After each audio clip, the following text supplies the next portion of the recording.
یوم الفرقان کے نام سے جسے یاد کیا اللہ تعالیٰ نے، اور سورہ انفال میں جگہ جگہ جو ہے وہ تذکرہ بھی ہے، تفصیل کے ساتھ جس غزوہ کا ہمیں ذکر ملتا ہے وہ غزوہ بدر ہے، اور اس میں اللہ تعالیٰ کی تائید غیبی کا اور اللہ تعالیٰ کی طرف سے جو ایک خاص رسول پاک صلی اللہ علیہ وسلم کو مدد حاصل رہی اس کا ذکر جو ہے وہ بھی اللہ تعالیٰ نے فرمایا ہے۔ اور اس کے ساتھ ساتھ ہم نے دیکھا کہ کس طرح سے کثیر تعداد میں ہونے کے باوجود کفار مکہ جو ہیں وہ ہزیمت سے اور شکست سے دوچار ہوئے، ان کا لاؤ لشکر، ان کا 1000 کی تعداد، کچھ جگہوں پہ تو تعداد اس سے بھی زیادہ بتائی جاتی ہے اونٹوں کی، کہ ایک وہ لشکر ایسا تھا کہ جس میں ایک دن میں 9 اور ایک دن میں 10 جو ہیں اونٹ ذبح کیے جاتے تھے، اور دوسری طرف مسلمانوں کا وہ جو لشکر ہے اس میں ٹوٹل 70 کے قریب جو ہے وہ اونٹ ہیں، چند 2 گھوڑے ہیں صرف، جن میں سے ایک حضرت علی المرتضیٰ کا ہے، اور اس طرح سے 8 زریں ہیں، 2 تلواریں ہیں۔ اس قسم پرسی کے باوجود مسلمان جو ہیں وہ غالب آتے ہیں، اور یہاں سے مسلمانوں کی فتح کا وہ سلسلہ شروع ہوتا ہے جس کے ساتھ اللہ تعالیٰ نے انہیں پوری دنیا پہ غالب کیا، اور اللہ تعالیٰ کی یہ ایک فرمان جو ہے ہمارے پیش نظر رہے، اور تم ہی غالب رہو گے اگر تم حق پر ہو۔ اللہ تعالیٰ ہمیں حق پر چلنے کی اور بدر کے جو مجاہدین ہیں ان کی جانثاری اور ان کا ایمان اپنے اندر تازہ کرنے کی توفیق عطا فرمائے۔ انشاءاللہ کل پھر آپ سے ملاقات ہوگی کسی اور موضوع کے ساتھ، اس وقت تک اجازت چاہوں گی، اور جاتے جاتے ہمارے ساتھ شامل ہیں آج صاحبزادہ سید سلمان کونین، آپ سے درخواست کریں گے کہ نعت رسول مقبول صلی اللہ علیہ وسلم کے ساتھ ہم افطار کی طرف چلیں۔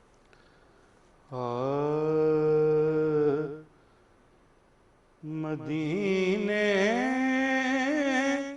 سے محبت ہو گئی ہے، میری بخشش کی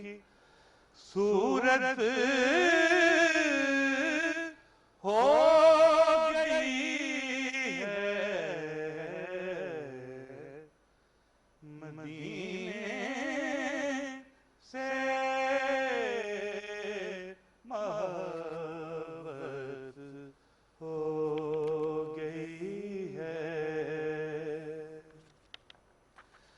بلایا ہے